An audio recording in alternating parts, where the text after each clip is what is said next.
Señor Jesucristo, el amor del Padre y la comunión del Espíritu Santo estén con todos vosotros. Hermanas y hermanos en nuestro Señor Jesucristo, esta Santa Misa la ofrecemos por los fieles de Guinea Ecuatorial, Colombia, Venezuela, Panamá y Cuba. Como todos los domingos, encomendamos un grupo de países de lengua española en la Santa Misa. Vamos a pedir también por nuestros hermanos difuntos y por nuestros hermanos enfermos. Vamos a pedir a Dios Todopoderoso por la unión de las familias y especialmente para que esta celebración próxima de la Navidad sea una celebración no de duelo por la pérdida de más seres queridos, sino de alegría porque nace nuestro Señor Jesucristo y porque también quiere nacer en nuestros corazones. Vamos a pedir a Dios perdón por todas nuestras culpas, por todos nuestros pecados, y vamos a pedirle que tenga misericordia de nosotros. Yo confieso ante Dios Todopoderoso y ante vosotros, hermanos, que he pecado mucho de pensamiento, palabra, obra y omisión, por mi culpa, por mi gran culpa. Por eso ruego a Santa María siempre Virgen, a los ángeles, a los santos y a vosotros, hermanos, que intercedáis por mí ante Dios nuestro Señor. Dios Todopoderoso, tenga misericordia de nosotros, perdone nuestros pecados y nos lleve a la vida eterna. Piedad de mí, oh Señor, ten piedad, ten piedad de mí. Ten piedad, Jesucristo, ten piedad. Ten piedad, Jesucristo, ten piedad. Piedad de mí, oh Señor, ten piedad.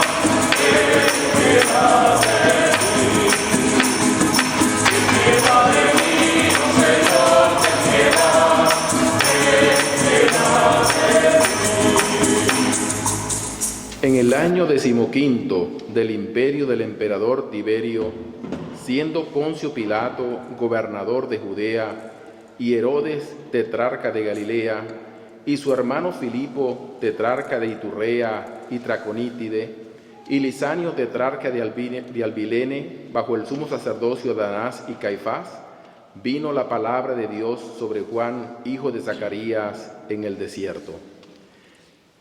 Y recorrió toda la comarca del Jordán, predicando un bautismo de conversión para el perdón de los pecados, como está escrito en el libro de los oráculos del profeta Isaías.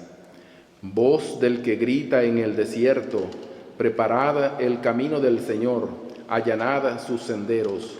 Los valles serán rellenados, los montes y colinas serán rebajados, lo torcido será enderezado, lo escabroso será camino llano, y toda carne verá la salvación de Dios.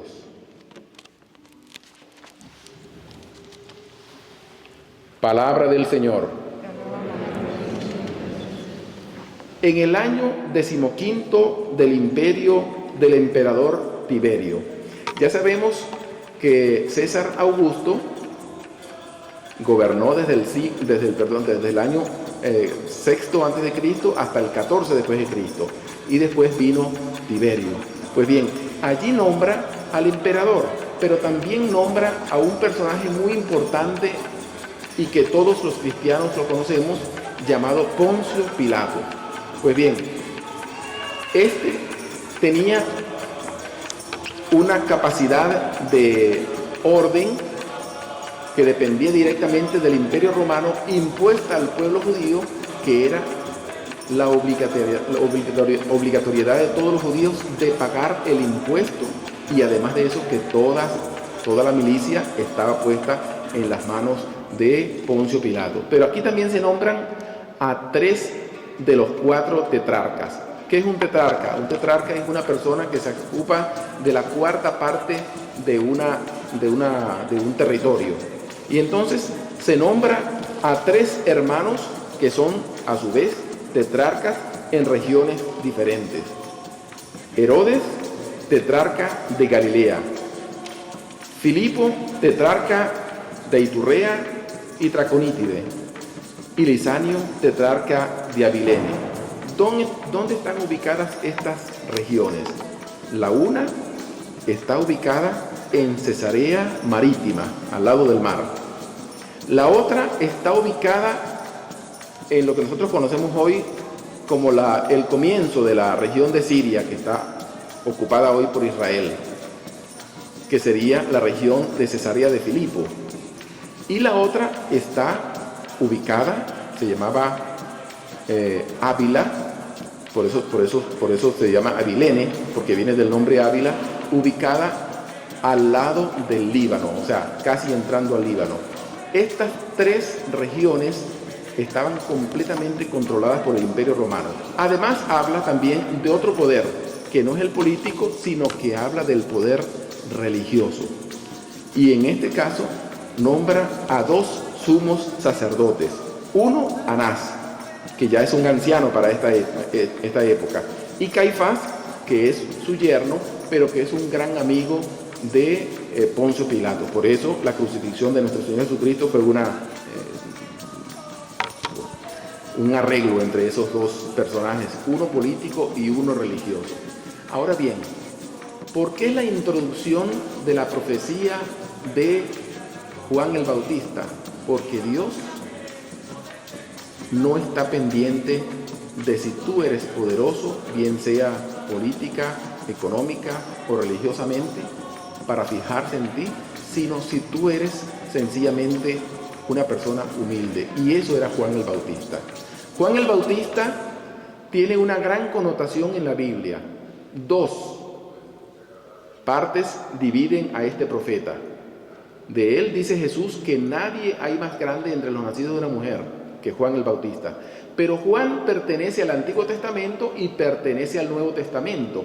Al Antiguo Testamento, porque Juan es hijo de Zacarías, que era servidor del templo de Jerusalén, pero que no creyó que a su edad podría tener un hijo. Y es hijo de Elizabeth, una mujer anciana y además estéril. Entonces por eso Juan pertenece a ese Antiguo Testamento. Pero pertenece al Nuevo Testamento porque una vez que Elizabeth está en su sexto mes de embarazo, es visitada por la Santísima Virgen María, que está recientemente embarazada y que lleva en su seno a Jesús. Cuando Elizabeth escucha el saludo de María, entonces el niño salta de alegría en su vientre. Ese es el primer encuentro prácticamente entre nuestro Señor Jesucristo y San Juan el Bautista. Bien, después Juan el Bautista, en medio de toda esta tormenta de la que habla el Evangelio, se va al desierto. ¿Por qué se va al desierto? Justamente porque todos los israelitas, bien sea de la región alta de Israel, bien sea del norte o del sur, tenían que subir a Jerusalén para hacer ofrendas en el templo. ¿Y las ofrendas por qué lo hacían? Las hacían justamente para que Dios tuviera piedad de ellos y les perdonara los pecados. Juan el Bautista invita al pueblo a ir al Jordán, a reflexionar sobre los pecados y a pedir perdón a Dios. Pero como Juan el Bautista no es el Mesías, él mismo lo dice: yo no soy el Mesías, solamente soy una voz que grita en el desierto. ¿Quién es Jesús? La palabra. Jesús es el Mesías. Entonces San Juan viene a allanar el camino para que Jesús, que es la salvación, venga a todos nosotros. Por eso es que se habla como en estilo figurado, que las colinas se van a allanar, los huecos se van a emparejar para que venga el Redentor. Pero ¿será que se refiere a las colinas y a los huecos? Si así fuese, diríamos hoy en día, pues esto no vale para nosotros, porque nosotros hoy en día pues tenemos las mejores carreteras asfaltadas. Además que tenemos transporte aéreo y acuático y nos podemos comunicar fácilmente por los medios de comunicación social y no necesitamos... No se refiere a esto el Evangelio. Vamos a poner un ejemplo sencillo a qué se refiere el Evangelio. Aquí, por ejemplo, en este país, en Alemania y en toda Europa, se llevó a efecto la Primera y la Segunda Guerra Mundial. Y es muy posible que haya personas ahora en este tiempo que no creen que hubo una Primera y una Segunda Guerra Mundial en las que hubo más de 70 millones de personas fallecidas o víctimas. Pues bien, después de la Segunda Guerra Mundial, justamente el día 10 de diciembre del año 1948, 3 años después, se escribió la Declaración de los Derechos Humanos en la ONU. ¿Y por qué se escribió esta declaración, firmada por todos los países? Bueno, justamente por 3 razones importantes. Primero, para determinar que el hombre de todos los pueblos tiene que ser, por una parte, libre. Por otra parte, tiene que gozar de paz. Y por otra parte, tiene que gozar de justicia. Esos 3 aspectos importantísimos de la Declaración de los Derechos Humanos. Pero no solamente esos 3.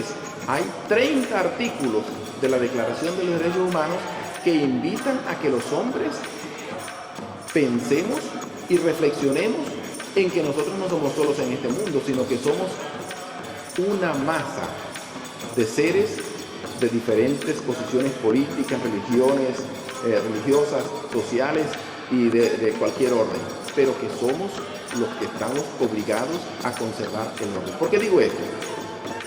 Lo digo por lo siguiente, porque nosotros estamos justamente ahora siendo sacrificados por un virus que pudiera ya haber sido prácticamente encajonado, pero que no ha sido posible. ¿Por qué? Porque hay personas que dicen, yo creo que debo vacunarme para allanar el camino y hacer la vida un poco más fácil, más llevadera, y hay personas que dicen, no, yo no me vacuno porque yo creo que esta vacuna pues no es moral o lo que sea. Algunos dicen que la vacuna pues está hecha con células de niños y tal. Eso es mentira. Nosotros los sacerdotes estamos obligados a predicar hoy sobre este tema para ver si se nos allana un poco el camino y más personas tienen una Navidad feliz. ¿Qué quiero decir con esto? Un ejemplo. Una persona, ustedes han escuchado el célebre refrán que hay personas que son más católicos, más papistas que el Papa. ¿Lo han escuchado? Más papistas que el Papa. Por ejemplo, sacerdotes que quieren ser tan ortodoxos y tan derechos que quieren ser más papistas que el Papa. Pero no solamente sacerdotes, también fieles cristianos. Y entonces hay otros que quieren ser más papistas que los 2 papas juntos. O sea, que Francisco y que Benedicto. ¿Por qué digo esto? Porque el Santo Padre Francisco, el que nos ha invitado desde hace ya un año a vacunarnos, él mismo se ha vacunado, el Santo Padre, el Papa Emérito Benedicto, que es el teólogo más grande de los últimos 20 años de la Iglesia Católica y del cristianismo, también ayer ha recibido la 3ª vacuna, nos están dando ejemplo. Y nosotros cuando nos montamos en los buses, los que andamos en buses y en tren, leemos allí en el U-Bahn, um Gottes Willen, lasst dich impfen. Natürlich.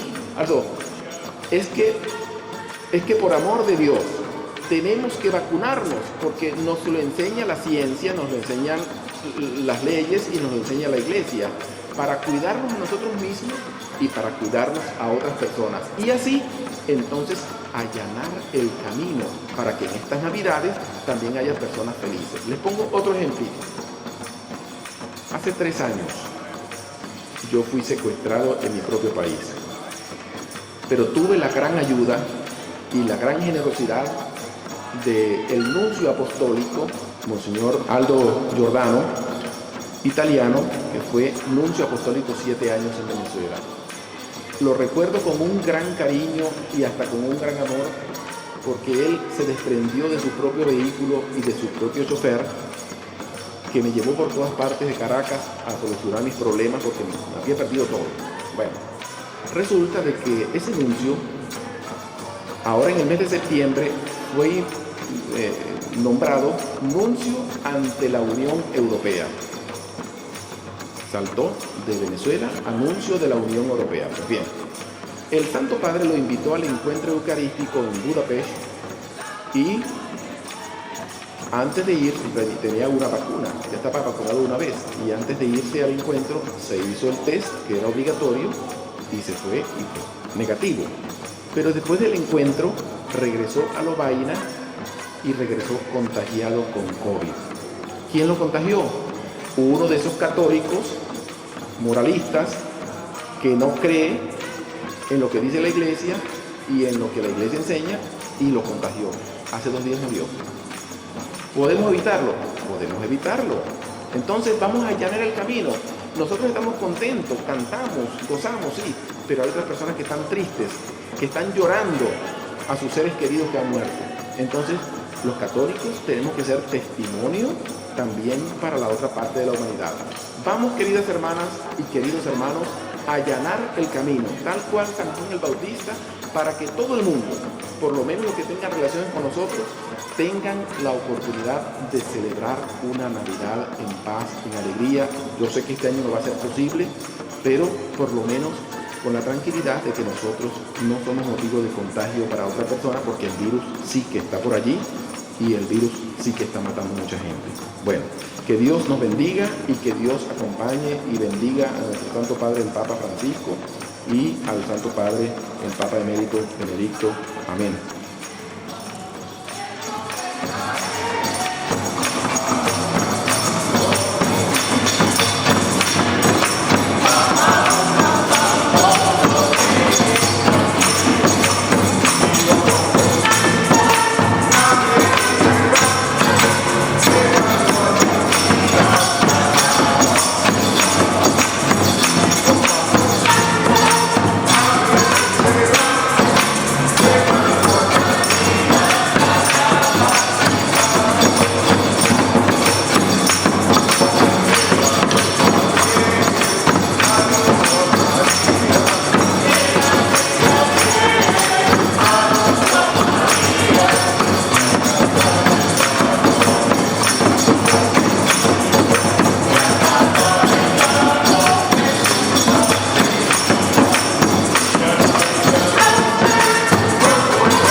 Todo el mundo.